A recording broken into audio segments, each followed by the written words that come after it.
you live in Atlantic Canada, your postal code is different than Ontario or other provinces, you don't get the same level of care. People's health doesn't care about the doctor's schedule. Bottom line. We will get action when we make it the election issue. From the Zoomerplex in historic Liberty Village, the Zoomer with Marissa Lennox. Welcome to the Zoomer. I'm Marissa Lennox. Most Canadians believe that we have the best healthcare system in the world. But does the data support that belief? How does Canada really compare? Are Canadians getting good value for their money, and are patient needs being met? Today's panel will seek to answer those questions and more. But before we dive in, let's tee up the topic. We Canadians spend 10.7% of our GDP on healthcare, which places us 6th highest among all OECD countries. Yet, we routinely rank near the bottom on wait times and access to care compared to other OECD countries. Here are just a few examples. In Canada, 18% of patients wait 4 months or more for elective surgery. In the Netherlands, just 4% wait that long. And in Germany, 0% wait that long. In Canada, 30% of patients wait 4 hours or more to be treated in the emergency department. In Germany, just 3% wait that long, and in France, 1%. In Scotland, 93% of patients see their GP in 48 hours. In Canada, only 43% of patients do. And in Denmark, the wait time for cataract surgery is less than 40 days versus 112 days in Canada. So if these countries are doing it better, why can't we? Now, Baucus, I'm going to start with you because you're with the Fraser Institute, and every year you produce a very well-known report called, well, maybe Wait Times in Canada, or Waiting Your Turn, I think is what it's called. And so why don't we just cut to the chase? How does Canada compare to other OECD countries with single-payer or near single-payer systems? So we do 2 studies that I think are very pertinent. The first one, of course, is Waiting Your Turn, as you mentioned, which looks at how long wait times are in Canada for elective treatment. That's a study that we started doing in the early 90s. And we found that last year, the wait time was about 20.9 weeks between getting a referral from your GP to actually receiving treatment. Now, just to give you some context of how that changed over time, in 1993, when we conducted the first national measure, that wait time was just 9.3 weeks. So within Canada, we have an absolute significant problem when it comes to wait times. Now, it becomes very, very interesting when we then expand that analysis across the world. So as that wonderful introduction showed, we also have another study that looks at Canada compared to other countries with universal healthcare. Not only are there many other countries with universal healthcare, but there are actually at least 27 countries that we can identify. And when we start to do that report, we've got about 48 indicators on that. We find that Canada ranks amongst the highest spenders. And this is true whether you look at it in terms of proportion of GDP. It's true when you look at it as per capita spending. And it's certainly true when you account for the fact that Canada actually has a younger population compared to other countries that are in that comparison, countries like Germany and Switzerland. Unfortunately, it doesn't really translate when it comes to medical resources. We're right at the bottom when it comes to things like physicians per capita, when it comes to things like MRIs and CT scanners, and right at the bottom when it comes to the availability of beds. And of course, our performance on wait times is well known around the world, but for the wrong reasons. And it's quite astounding that all these other countries can do a better job than Canada, do have a better balance in terms of how much they're putting into their system and what they're getting out of it. And we can see very clearly that it doesn't have to do with whether you have a universal healthcare system or not. It has to do with what are the policies in place in that particular universal healthcare system. So let's talk about some of those policies. I mean, why is Canada's performance so bad, Dr. Hobson? From my perspective, I would say that the situation is not being actively managed. So regular, frequent reports as to how Canada's doing, but then in terms of active management, look at ways that waiting times could be improved. So a classic example that we've done is what we call, instead of a full referral where the patient has to see the specialist, do a quick consult. So as a primary care physician, I'm interested to know, I think the right thing to do is X. send that to the specialist, and then the specialist says, yes, X is fine, carry on. So where we've done that, we've seen up to 40% reduction in waiting lists, because the patients on the waiting lists, you know, some of them, all they need is a brief, it doesn't need a full specialist visit. You know, one of the other issues we have is we have these stakeholders that are very siloed, and really we have a system where our dollars are being spent inefficiently. The bulk of them go to hospitals and primary care providers, but then depending on which province you live in, what your postal code is, you may have varying degrees of access to drugs, varying degrees of access to home care and community care. You know, to what extent does that play into this? It plays a big role, actually. What I want as a family doctor is to be able to connect my patients to the care they need in their own homes. So that's probably the biggest thing. I want to connect them to excellent information, and the problem that we have now is there's a disconnect in these ways. If I try to bring my patient care to their home, there are barriers to my being able to do that. And the barriers include the type of care they're offered, the very strict limitations on the care they're offered, which translates into much higher downstream costs, more clinic visits, higher likelihood of going to emergency room, higher likelihood of hospitalization. So this is a major problem. If my acute care patient turns into a long-term patient in a hospital setting, hugely expensive and needlessly so. Tracy? So what I was going to say about that is that's been recognized. That gap has been recognized. So the federal government has put aside $10 billion over the next 10 years to measure what's happening in access to home care as well as mental health and addictions. So community care is a focus right now in Canada, and the provinces have signed on to help measure that. So we're in the midst of developing measures right now. We've released 3 of them last year, 3 this year, and we've got a set of 12. Yeah. One of the difficulties of that for the people that we talk to in CARP all the time is they're tired of waiting. They're tired of studies. They're tired, why didn't this happen years ago? What they say to us all the time is that, look, the care we finally get when we finally get to see our physician, we finally get to see the specialist, is wonderful. We love the doctors, we love the nurses. It's the wait time that we have to have, and the fact that if you live in Atlantic Canada, your postal code is different than Ontario or other provinces, you don't get the same level of care. So measuring is fine, and understand we want to do that. I come out of the healthcare system as a professional for many years, but I say that measuring isn't enough. We've got measurements now. We've heard the kind of measurements that are there. We need to do something about it today. And I have to echo that sentiment. You know, Canada's known for spending tremendous amounts of money on great studies. And we have great minds in Canada, but it's theoretical. And I think we need to have it at the level of the family physician, the level of the patient, so that they can be empowered to stay in their own homes. It's a big problem. They don't want to go to hospital. That's right. When we come back, healthcare wait times are long and getting longer. We'll discuss.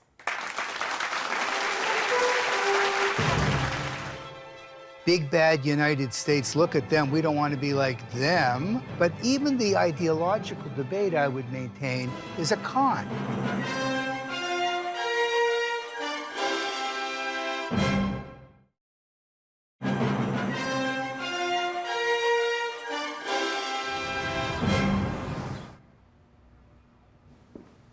Hello, Canada checking in. Canada? Mm-hmm.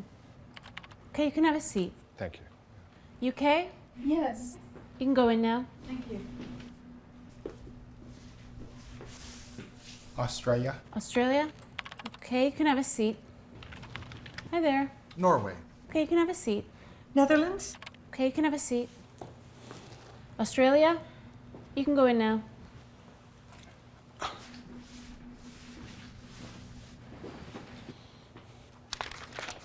Netherlands, you can go in now.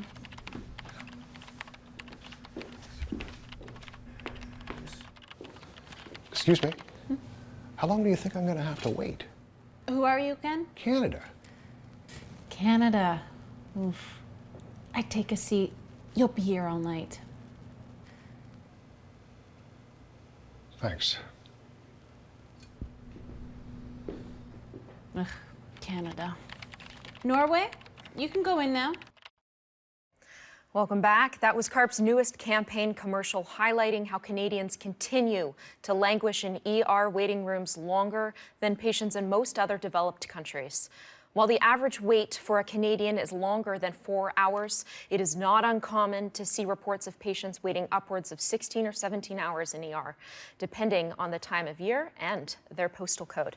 David, I got to start with you. Actually, you are sort of the brains behind that commercial, so tell us a little bit about it. What we're trying to do is really a tilt toward what Bill said earlier, without disparaging the expertise of the people who are researching the numbers, producing the reports. We're not coming in and saying, we've thought of some magic solution if you'll only do this. Well, what we're trying to say is the climate has to change to a recognition of the fact that Canada is spending for a Lincoln and getting a Model T. It's the relation of the results to the spending. And we're sick and tired of the politicians saying, if only there was more money, if only there was more money, you give me this, the feds give the provinces more, less, cut, don't cut. It's a management problem. And we're trying to focus on saying, it's a simple question.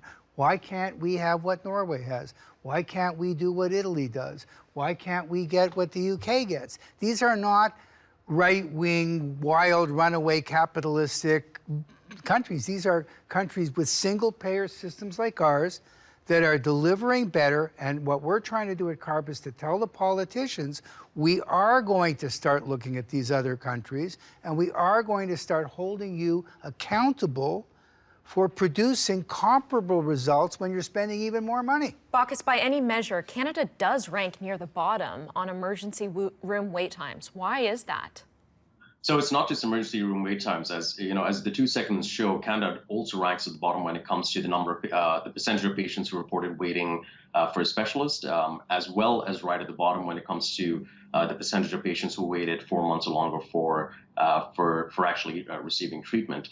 This is something which I agree with everyone on the table. It doesn't matter if the Fraser Institute's measuring it, or the CIHI, or the Commonwealth Fund. The data is very clear. Canadians wait far longer than patients in other countries. The question, of course, is why. Now, a lot of our discussion, and I think it's, of course, very important, is that we try to look at this within the box of Canadian healthcare policy, which is, of course, under the Canada Health Act. But the fact of the matter is, when you look at those countries that are doing far better than us, when you look at Germany, Switzerland, Netherlands, Australia, they do healthcare very differently.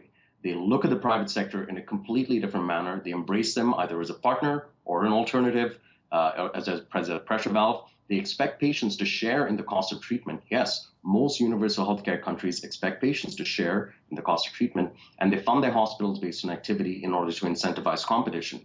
Now, it's not like any one of these things is a magic bullet, and I'm not saying we need to go completely private or we need to change the system, but unfortunately, our discussions that we have in Canada are very, very confined within what provinces can do under the Canada Health Act, and unfortunately, often it's very little. Can't talk about healthcare in Canada without talking about the discrepancies between provinces. And Atlantic Canada is known for some of the worst wait times in Canada. Bill, talk a little bit about that. We absolutely do. And one of the problems with the wait times, it discourages people with the system and means that they don't seek care as quickly as they should. Planning ahead is very difficult for them. It also means that there's so much focus on wait times that some of the other really key issues get lost in the discussion, whether it's seniors' mental health, which is a huge issue in Atlantic Canada, or caregiver support, which is another area that's been completely lost in this discussion because we haven't solved the big picture things well enough to be able to do the things that are really important to families. Yeah. I just want to jump back to what was said about these other countries that have some private. We have put ourselves in an ideological straitjacket because the people running healthcare have said we can't have two-tier. Big bad United States, look at them, we don't want to be like them. So we try to distract our attention to look at the United States horror show. We don't look at these other countries. But even the ideological debate, I would maintain, is a con, because we already have 10-tier, 20-tier. When it comes to drugs, when it comes to dental, when it comes to physiotherapy. All the government's doing is saying, we will delist these services, so we're offering less. What we're offering is universal. Dare not allow any privatization there.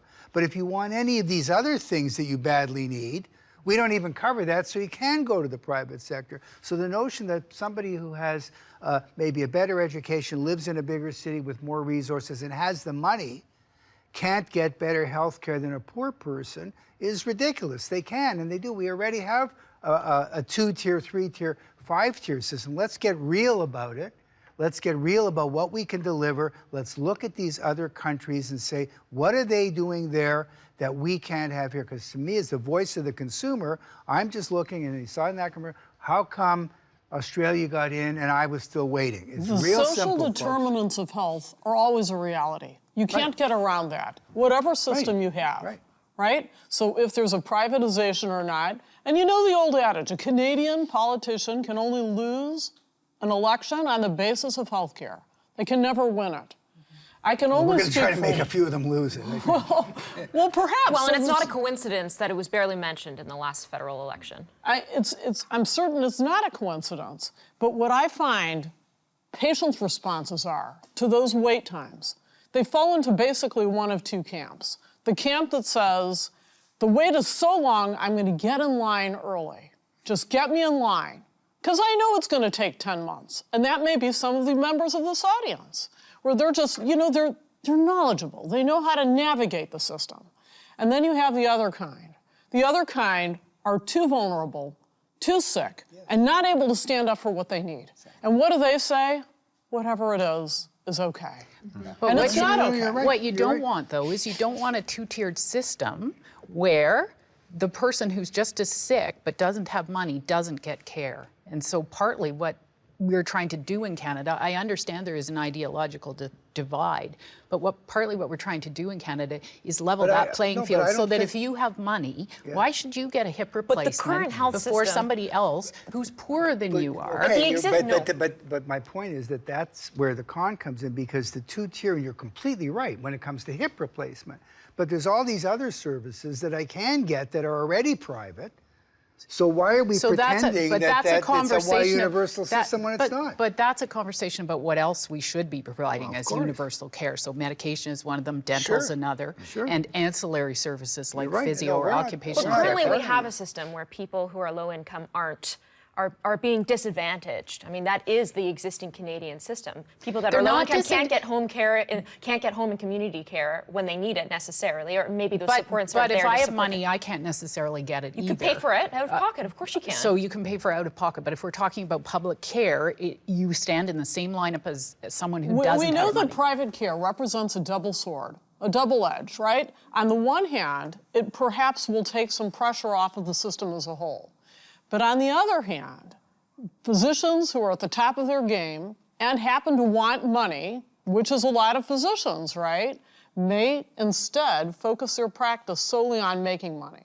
And when that happens, that can be a problem for other patients wanting their access. All right, when we come back, funding home care and long-term care is fast becoming the main challenge of our outdated Medicare system. We'll discuss next.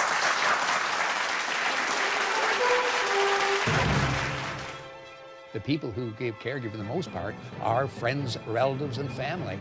But there is virtually no support for them.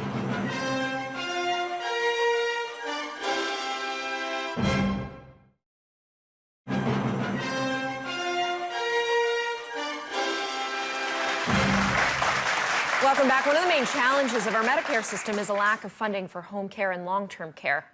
After all, our health system was designed for a young patient population that mostly required acute care from hospitals and physicians. But that need is changing rapidly with our aging population. So what's holding governments back? Bill, I'll start with you. A really good question, because home care is a huge issue in Atlantic Canada. We have the highest percentage of seniors in the country, so there are more people to be looked after. We're predominantly rural, so getting care to those people is a huge problem. And I mentioned earlier caregiver support. In rural Canada, right across Canada, the people who give caregiving, the most part, are friends, relatives, and family. But there is virtually no support for them, help for them, respite relief for them, and it's causing, talk about mental health issues, it's causing problems among those people because they don't get the help they need. When it comes to healthcare, and especially on this file, everything is a budget line item. I mean, it's like they just don't want to invest the dollars. There's a lack of investment in even prevention. I mean, why can't we bring care to the homes? So that is the focus with some of the work, as I said, that's being done at a federal level to measure access to home care. What we do know is about 10 to 11% of Canadians say that they need help. Seniors say they need help in their home. Only about 6% get home care.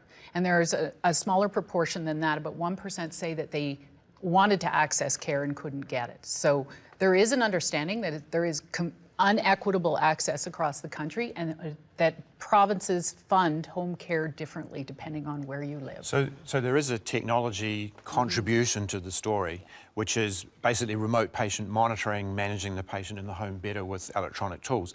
It's not going to solve every part of the problem, but that piece helps a lot in enabling people at a distance to be managed. So that's telehealth and telehome monitoring. The other technology piece to this is coordinating the care, so that you don't have a situation where one household has 10 care workers going in and the next door has nobody. So again, information is power. And if you have information systems that talk to each other, Correct. then specialists or paramedical can That's talk another to piece each of other that. and ensure that Another you're piece of the coordinating. story. Well, I that. agree Partial that solution. technology It's not the ultimately- whole story. Technology ultimately may help answer some of these questions. You have to recognize the most vulnerable populations have no access to technology and moreover often do not have family members capable of representing that interest. No, but So that Iris, if represents we a big just had challenge. technology that allowed the healthcare workers to talk to Even each that. other and coordinate care, that would But ensure there's a that lack. people... But there's a lack of healthcare workers. There's Yeah. a shortage of PSWs That's right. across the country, and part of the issue is we don't invest in them. We pay them the least amount of all healthcare providers in the healthcare system. And even when we pay them enough, because of the work conditions they're in, a very high percentage of them leave after a short time in the industry because of the working conditions that they're under. Baucus? Look, I think it's really unfortunate that we discuss these things as an either-or prospect, and we've put ourselves in this position. The reason why we have to do this is because the way that we look at healthcare in Canada is if we start doing it, it has to be 100% public. It ends up having to be 100% government and 100% tax funded, and we've put ourselves in that situation. Now, if you look at the other countries like, again, Switzerland, Australia, the Netherlands, they're not necessarily looking at it as an either-or prospect. What is the reason why they can actually have better access to mental health care, better access to pharmaceuticals? Because they use the private sector as well as a tool to deliver the universal healthcare goal. Switzerland's a very interesting country because over there you actually have essentially everybody under private insurance. The government simply steps in and mandates the regulations for the private insurers, and yet everybody has universal healthcare. The wait times there are significantly lower than Canada. They have far more physicians, they have far better access to mental health care, and they have access to pharmaceuticals with a copay. Now, in Canada, again, as soon as you start talking about the possibility of pharmaceutical care, but with copays, if it's considered medically necessary, the federal government will have to come in and start dinging provinces for what they do. So we're confining ourselves to only a very, very small, narrow palette of solutions, which don't work because we're essentially looking at all government or all private, and we're not looking at using the best tools that we have at our disposal, whether it's public or private, to serve the patient. It may be possible to find a Canadian way through this, which is to split between the funding and the provider. And it may be possible, as a suggestion, to look at how providers, could be held accountable and compete with each other. So in the US, the model of accountable care organisation, we like that model, and it does hold the providers accountable. I'm a provider myself. I don't like necessarily having my numbers read out and being compared, but if we're going to get value for money, we need to be able to see value and measure it and see where that's taken. I absolutely agree. And in fact, there's a big problem with accountability currently. First of all, there's a tremendous lack of transparency. Let's consider drug costs for a moment. Drug costs are the second highest line item in the entire healthcare bill. And what do we see? Doctors don't know drug costs. That's a major problem. If I, as a prescriber, can't make a cost-effective choice, as I do in every other realm in my life, then there's a serious problem there, because I'm subject to the same cognitive biases as anyone else. I will just give what comes first to my mind, and why wouldn't I? It's simpler. or the first thing that pops up on my electronic health record. That's a serious problem. Okay, David, last word. I just want to come back to what you said about the ideological either or. I think this has also been treated in a dishonest way, frankly, because what's happened is the government D-list doesn't cover certain services at all. If you need physiotherapy, if you need a psychologist, if you need massage therapy, these are services that the government simply delists, leaves it to the private sector, and then congratulates itself on the fact that we don't have two-tier health care. Well, we don't have two-tier health care in a shrinking universe of what the government decides to cover. So they're already allowing massive privatization of increasingly needed, you talk about long-term care and home care, massage therapy, physiotherapy, chronic care, and if you got the money, go buy it. If you don't, you're out of luck. But government is very skilled at passing the cost on to you, the patient. There's more after the break. Stay tuned.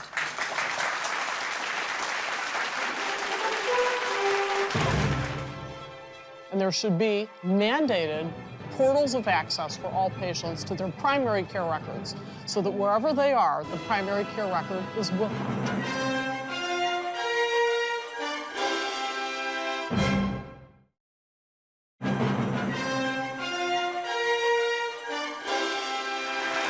Welcome back. One of the biggest gaps in the healthcare system is that information doesn't always follow patients when they transit from one part of the system to another. Additionally, patients aren't empowered to own their own medical records. Dr. Gorfinkel, you and I have spoken for hours about this subject, so I'll start with you on the importance of EMRs and EMRs that are owned by the patient. There's a major problem right now, in that what we have is an electronic health record that supposedly belongs to the patient, but it's in actual fact inaccessible to the patient. And there are several barriers to patients having access to their own records. And that includes having to sign an authorization, having to wait for their family doctor to agree to it, then having their family doctor decide what goes out, then finally sending out, plus paying the fee. Don't forget the fee. And that can be up to $200. So those are significant barriers between patients and their medical information. And what I call for is a complete eradication of that. In fact, the patient's chart belongs to the patient, and there should be mandated portals of access for all patients to their primary care records, so that wherever they are, the primary care record is with them, 24/7, wherever they are in the world. You hear stories of people going into the emergency room with pneumonia, not knowing whether or not they've had Prevnar 13 or Pneumovax.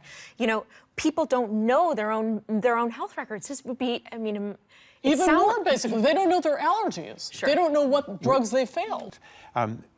The issue is twofold. One is the patient portal and the patient's access. The other issue is that the data is spread around in a lot of different hospitals and clinics and specialists. So one of the good examples that we've built in Alberta, in 7 provinces in Canada, but particularly Alberta, the Alberta Netcare solution. So you have the electronic medical records, but then you have like a super record above that, which contains all the allergies and all the medications and so on.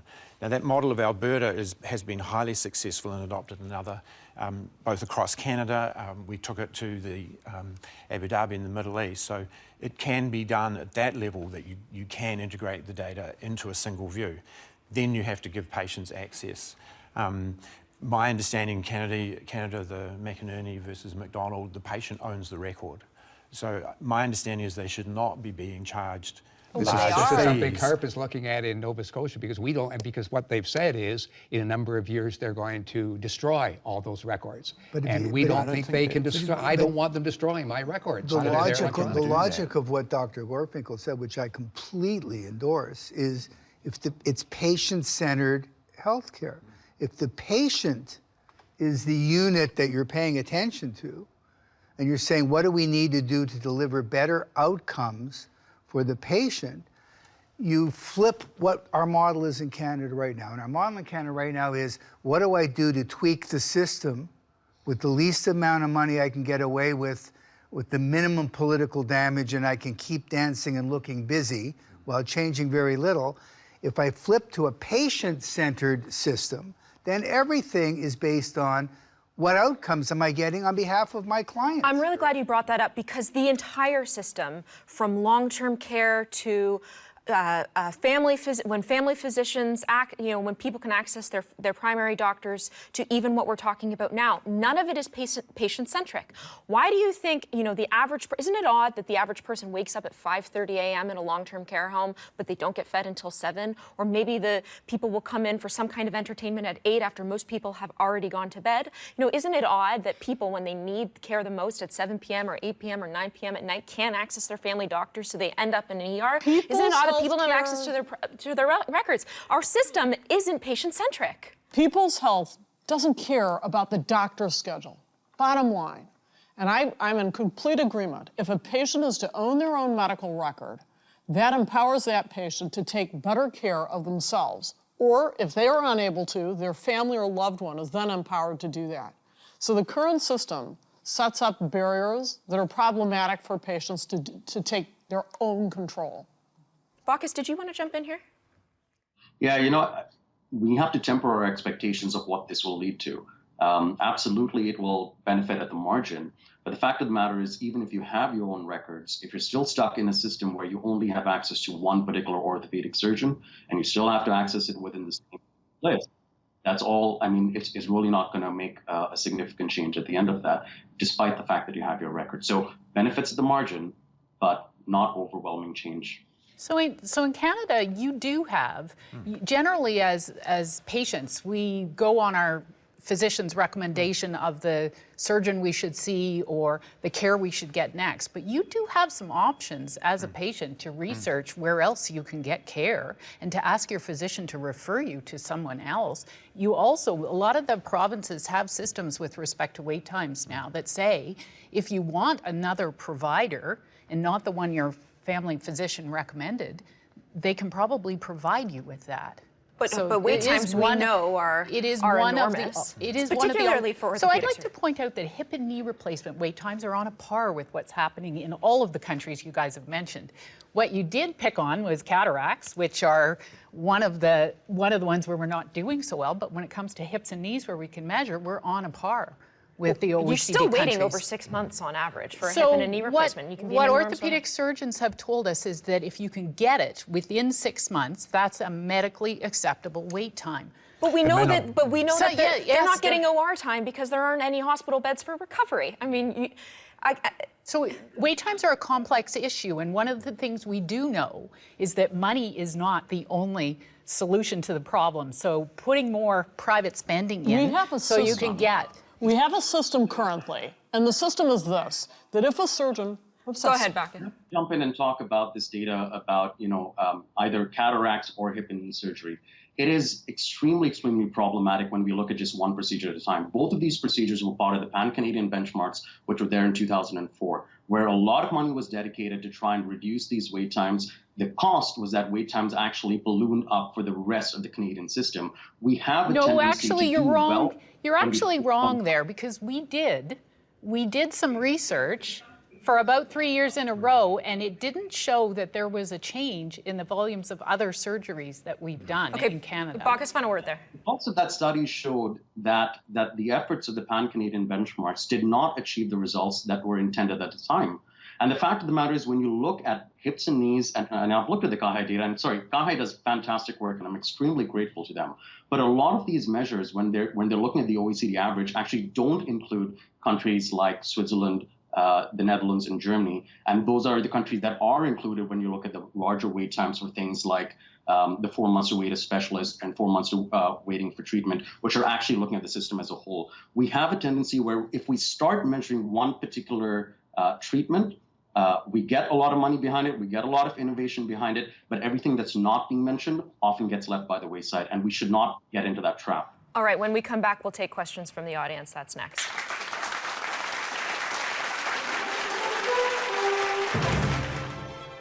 Politicians have to make this happen because the bureaucrats haven't for years. And that means that you have to go to your local MLA, your local member of parliament, and tell them as a voter that's what you want.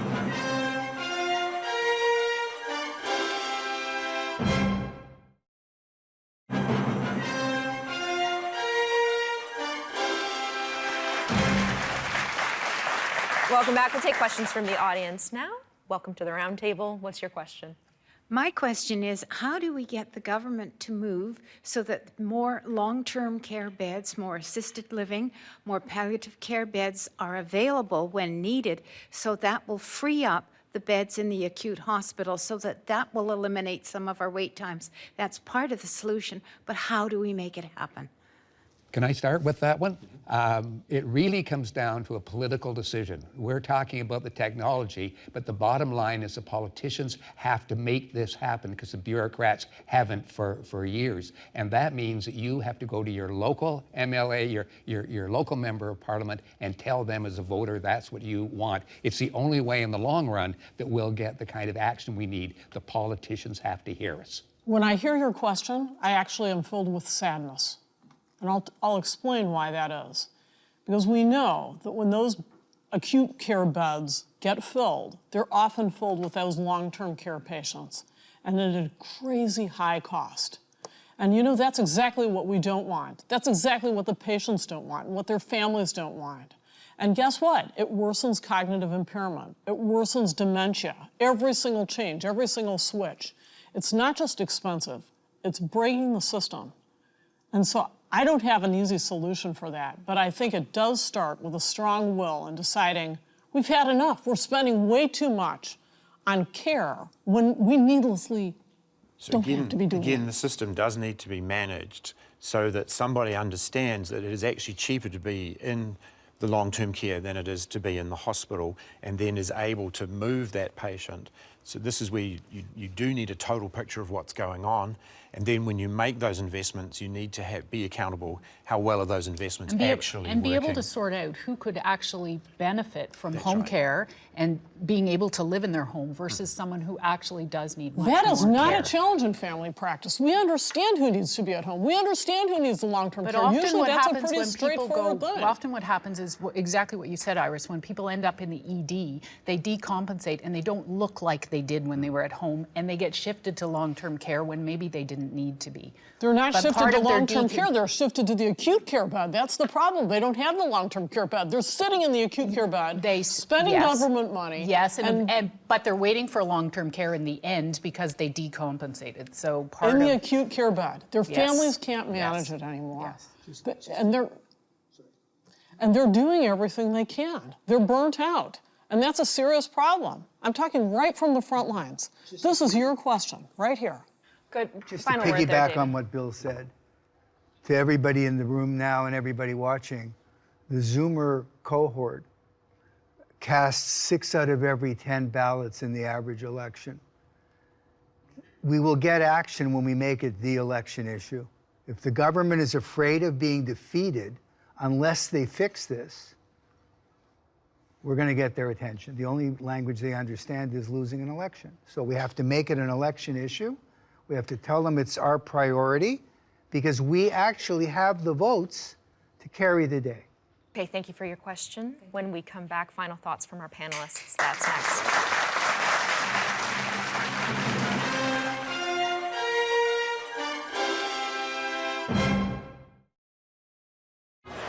Don't forget, for free tickets to the show, go to www.universe.com and search Zoomer Media, and log on to www.thezoomertv.com for full episodes and more.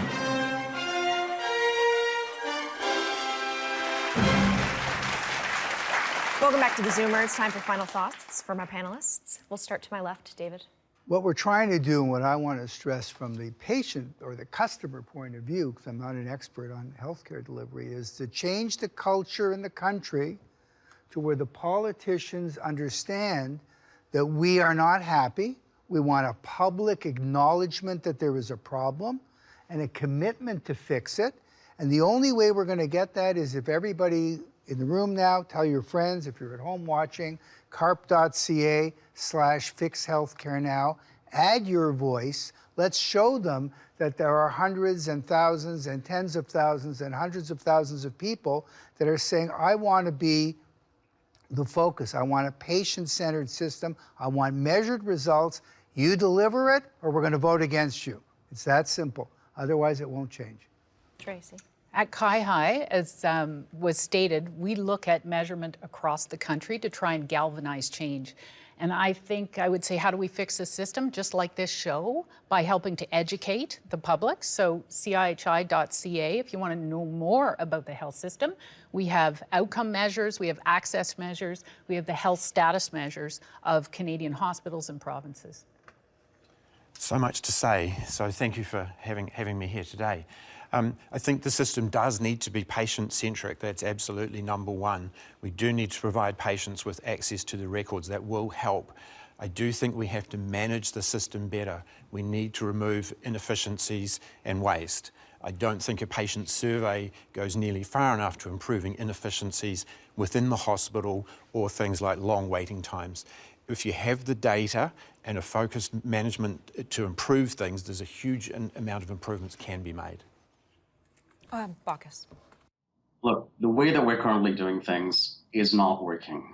The few experiments that we've tried within provinces have led to temporary better results. Saskatchewan was able to reduce their wait time significantly by, for example, partnering with the private sector.